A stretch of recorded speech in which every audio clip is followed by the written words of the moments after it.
Hello दोस्तों, स्वागत है आप सबका जीएस विथ लेंस पर। यह चैनल आपका स्टडी पार्टनर है, जहां हम बोरिंग टॉपिक्स को एंगेजिंग बनाएंगे और कॉम्प्लेक्स कॉन्सेप्ट्स को सिंप्लीफाई करने की कोशिश करेंगे। अभी हम लोग एम लक्ष्मीकांत सर की इंडियन पॉलिटी की किताब से फेडरल सिस्टम वाला चैप्टर पढ़ रहे हैं। हमने अभी तक इस चैप्टर का introduction, federal feature of the constitution और unitary feature of the constitution को डिटेल में देख लिया है। आज हम बात करेंगे critical evolution of the federal system के बारे में।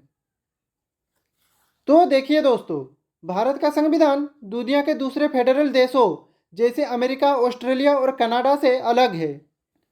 ये एक ऐसा फेडरल सिस्टम है जिसमें सेंटर को अधिक शक्ति दी गई है, लेकिन साथ ही राज्यों को भी एक निर्भरता प्रदान की गई है। क्या भारत एक वास्तविक फेडरल देश है या फिर ये एक यूनिटरी देश है जिसमें फेडरल तत्व भी शामिल है? आज हम इन्हीं प्रश्नों का विश्लेषण करेंगे।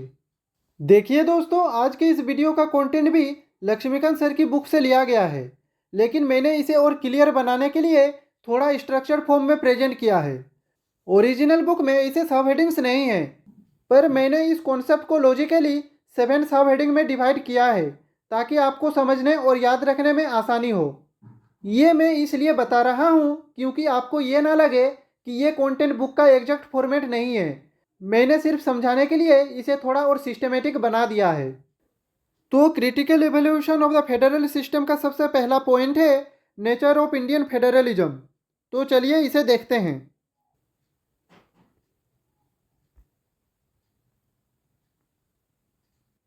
यानी कि Indian federalism deviates from traditional federal system such as US, Switzerland and Australia. It is a mixture of unitary and federal features favoring the center. Constitutional expert Casey Hoyer described Indian federalism as quasi-federal, and Indian Union is a unitary state with subsidiary federal features. तो देखिए, भारत का federal system अन्य पारंपरिक federal system जैसे America, Switzerland और Australia से अलग है। इन देशों का फेडरल सिस्टम एक स्पष्ट रूप से विभाजित व्यवस्था पर आधारित है, जबकि भारत का फेडरल सिस्टम यूनिटरी और फेडरल दोनों तत्वों का मिश्रण है, लेकिन ये अधिक शक्ति सेंटर के पास देने का काम करती है। तो प्रसिद्ध कॉन्स्टिट्यूशनल एक्सपर्ट केसी होयर ने भारत के फेडरल सिस्टम को क्वासी फेडरल कहा है। उनके अनुसार इंडियन यूनियन एक यूनिटरी स्टेट है जिसमें कुछ फेडरल तत्व भी शामिल किए गए हैं। इसका अर्थ यह है कि भारत एक पूरी तरह से फेडरल देश नहीं है, बल्कि एक ऐसा देश है जिसमें केंद्र का प्रभुत्व अधिक है और राज्यों को सीमित स्वतंत्रता दी गई है। तो चलिए दोस्तों, अब हम एक्सप्लोर करते हैं हमारे नेक्स्ट क्रिटिकल इवोल्यूशन को, जो है फैक्टर्स इंक्रीजिंग सेंट्रलाइजेशन। तो in India there is centre's dominance in financial matters and states rely on central grants. Role of the erstwhile planning commission in controlling state development, and India functions as a unitary state but legally tries to be a federation। यानी कि भारत का संविधान एक federal ढांचा प्रस्तुत करता है, लेकिन वास्तविक रूप से ये सेंट्रलाइज्ड टेंडेंसी को बढ़ावा देता है। इसके दो मुख्य कारण है। पहला है centre's dominance in financial matters और दूसरा है role of the planning commission. इसका सबसे बड़ा कारण है centre's dominance in financial matters. तो देखिए, राज्यों की आर्थिक स्थिति केंद्र की ग्रांट पर निर्भर करता है। सेंटर के पास ज़्यादा टैक्स कलेक्ट करने की शक्ति होती है, जबकि राज्यों के पास सीमित आय के स्रोत होते हैं। इससे राज्यों की केंद्र पर निर्भरता बढ़ जाती है, जो फेडरल सिस्टम को कमजोर बनाता है। इसका दूसरा मुख्य पूर्ण कारण था role of the planning commission, जो राज्यों के विकास योजनाएं तय करने में एक केंद्रित भूमिका निभाता था। राज्यों की आर्थिक नीति का एक बड़ा हिस्सा केंद्र के नियंत्रण में था, जो उनकी स्वतंत्रता को सीमित करता था। इस वजह से केंद्र और राज्यों के संबंध एक मजबूत फेडरल ढांचे की तरह ना होकर एक यूनिटरी सिस्टम की तरह दिखते थे। हालांकि अभी प्लानिंग कमीशन को हटाकर नीति आयोग को स्थापित किया गया है, जो राज्यों को अधिक स्वतंत्रता और सहभागिता प्रदान करता है। तो चलिए अब चलते हैं हमारे नेक्स्ट पॉइंट पे।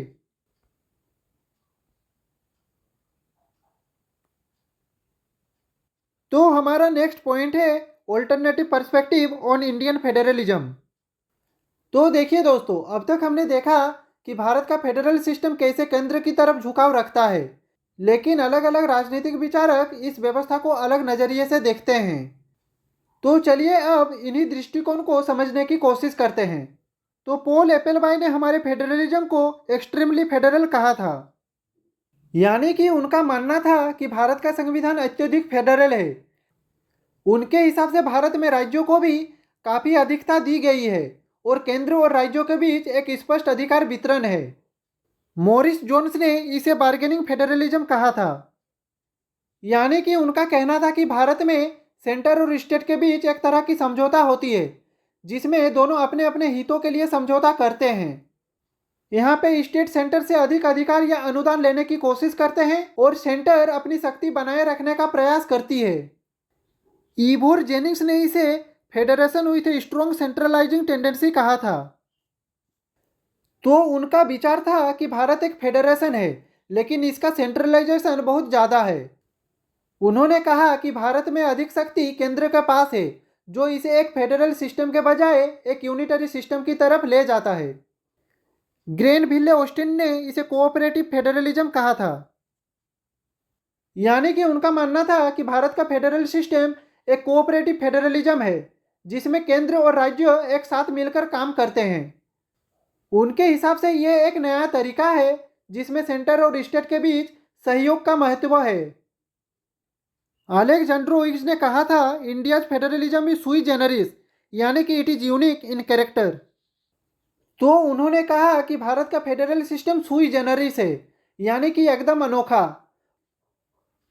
उनका कहना था कि ये किसी भी दूसरे देश के फेडरल सिस्टम से अलग है और भारत के विशेष सामाजिक, आर्थिक और राजनीतिक परिस्थितियों के अनुसार विकसित हुआ है। अब हम बात करेंगे doctor B R. Ambedkar view on the Indian constitution. तो according to him the Indian constitution establishes a dual polity, both the union and state derives power from the constitution and the constitution avoids rigid federalism and adapts to needs. यानी कि उन्होंने ये स्पष्ट कहा था कि हमारा संविधान एक डुअल पॉलिटी एस्टैब्लिश करता है, मतलब भारत का ना तो पूरी तरह से यूनिटरी सिस्टम है और ना ही पूरी तरह से फेडरल सिस्टम है। ये दोनों का एक यूनिक कॉम्बिनेशन है। उनका मानना था यहाँ पे यूनियन और स्टेट्स दोनों अपनी शक्ति संविधान से प्राप्त करते हैं, दूसरे देशों की तरह नहीं जहाँ स्टेट्स के अलग अलग संविधान होते हैं। भारत में एक ही संविधान है जो सेंटर और स्टेट्स दोनों को शक्ति देता है। ये एकता बनाए रखने के साथ साथ राज्यों को भी उनका अधिकार देता है। एक और इम्पोर्टेंट बात जो उन्होंने कही थी वो ये है कि हमारा संविधान रिजिड फेडरलिज्म को अवॉइड करता है। यूएसए जैसे देशों में फेडरलिज्म बिल्कुल स्ट्रिक्ट है, पर भारत एक फ्लेक्सिबल फेडरल सिस्टम को फॉलो करता है। यहाँ ज़रूरत के अनुसार परिवर्तन की संभावनाएं होती है, जो हमारे देश के लिए एक बड़ा प्लस पॉइंट है। ये फ्लेक्सिबिलिटी भारत की राष्ट्र की एकता को मजबूत बनाती है, साथ ही स्टेट्स को भी सही तरीके से काम करने की आज़ादी देती है। तो चलिए अब चलते हैं हमारे नेक्स्ट स्लाइड पे। तो अब हमारा नेक्स्ट पॉइंट है supreme courts ruling on federalism, यानी कि अब हम बात करने वाले हैं भारत के फेडरल सिस्टम पर सुप्रीम कोर्ट के एक महत्वपूर्ण फैसले जो था बम्बई केस ऑफ 1994। तो चलिए इसे देखते हैं। तो according to Bommai case of 1994, federalism is a basic structure of the constitution, states have independent constitutional existence and emergency provisions do not negate federalism. यानी कि सबसे पहले सुप्रीम कोर्ट ने इस केस में यह स्पष्ट किया कि फेडरलिज्म भारत के संविधान का एक बेसिक स्ट्रक्चर है। इसका मतलब है कि भारत का फेडरल स्ट्रक्चर एक अहम भाग है और इसे बिना बदले रखा जाना चाहिए। दूसरी इंपॉर्टेंट बात यह है कि स्टेट्स की अपनी एक इंडिपेंडेंट कॉन्स्टिट्यूशनल एग्जिस्टेंस होती है। ये सिर्फ सेंटर के एजेंट्स नहीं हैं, बल्कि संविधान के तहत एक अलग पहचान और अधिकार रखते हैं। लेकिन इस केस ने कहा इमरजेंसी प्रोविजंस का एक अलग एंगल है। जब देश किसी संकट से गुजर रहा हो, जैसे कि राज्यों में इमरजेंसी लगे, तो सेंटर को कुछ अधिक अधिकार मिल जाते हैं जो स्टेट्स के डिसीजन मेकिंग को प्रभावित कर सकते हैं। लेकिन यह भी कहा गया कि ये इमरजेंसी पावर्स फेडरलिज्म को नष्ट नहीं करती, क्योंकि ये एक एक्सेप्शनल कंडीशन के लिए होती है, ना कि परमानेंट सिस्टम के रूप में। तो इस केस का निर्णय ये कहता है कि भारत एक फेडरेशन है जिसमें स्टेट्स के अपने अधिकार है, लेकिन एकता और राष्ट्रीय सुरक्षा के लिए कुछ सिचुएशंस में सेंटर को अधिक शक्ति मिलती है। हमारा नेक्स्ट पॉइंट है की features of the Indian federalism. तो देखिए दोस्तों, हमारे इंडियन फेडरलिज्म का दो इम्पोर्टेंट फीचर है। पहला है नॉर्मल डिवीजन ऑफ पावर, यानी कि states have autonomy in certain sphere, और दूसरा है national integrity and strong union government under exceptional circumstances. तो देखिए, भारत एक यूनिक फेडरेशन है जिसमें सेंटर और स्टेट्स के बीच बैलेंस बनाए रखा गया है। इसका पहला महत्वपूर्ण फीचर है नॉर्मल डिवीजन ऑफ पावर्स। इसका मतलब यह है कि स्टेट्स को कुछ स्पेसिफिक एरियाज में ऑटोनॉमी दी गई है। संविधान के अनुसार powers union list, state list और कॉन्करेंट लिस्ट में डिवाइड की गई है। स्टेट लिस्ट के सब्जेक्ट्स जैसे कि पुलिस, हेल्थ केयर और एग्रीकल्चर पर स्टेट्स को स्वतंत्रता दी गई है, जिससे वो अपनी ज़रूरतों के अनुसार फैसले ले सके।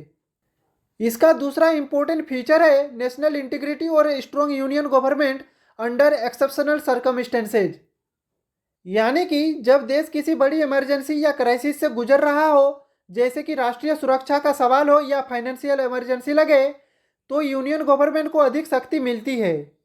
ये सिस्टम इसलिए बनाया गया है ताकि देश की एकता और अखंडता बनी रहे और किसी भी बुरी परिस्थिति से सरकार मजबूती से निपट सके। तो भारत का फेडरल सिस्टम एक बैलेंस क्रिएट करता है, जहां स्टेट्स को ऑटोनॉमी तो मिलती है, लेकिन जरूरत पड़ने पर स्ट्रॉन्ग सेंट्रल अथॉरिटी भी काम करती है। तो चलिए अब चलते हैं हमारे नेक्स्ट पॉइंट पे।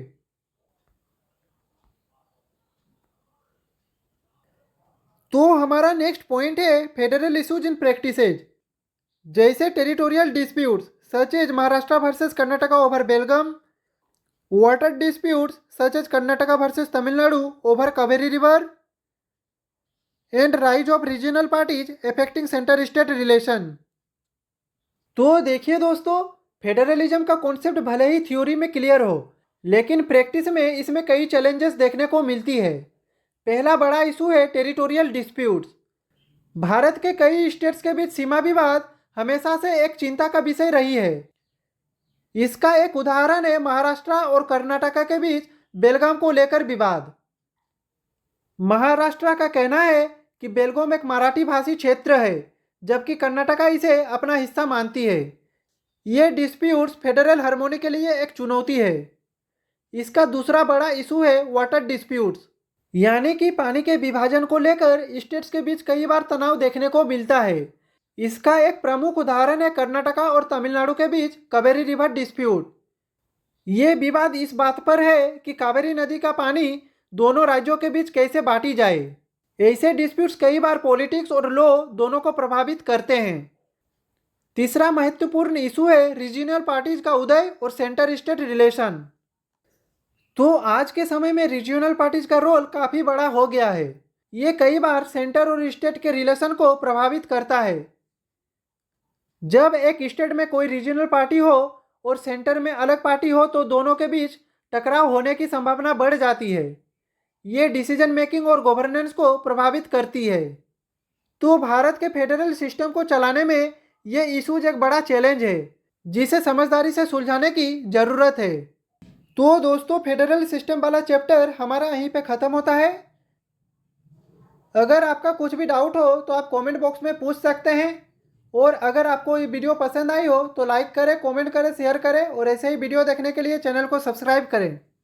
तो मिलते हैं अगले वीडियो में एक नए टॉपिक के साथ। तब तक के लिए खुश रहिए, स्वस्थ रहिए। जय हिंद, वंदे मातरम।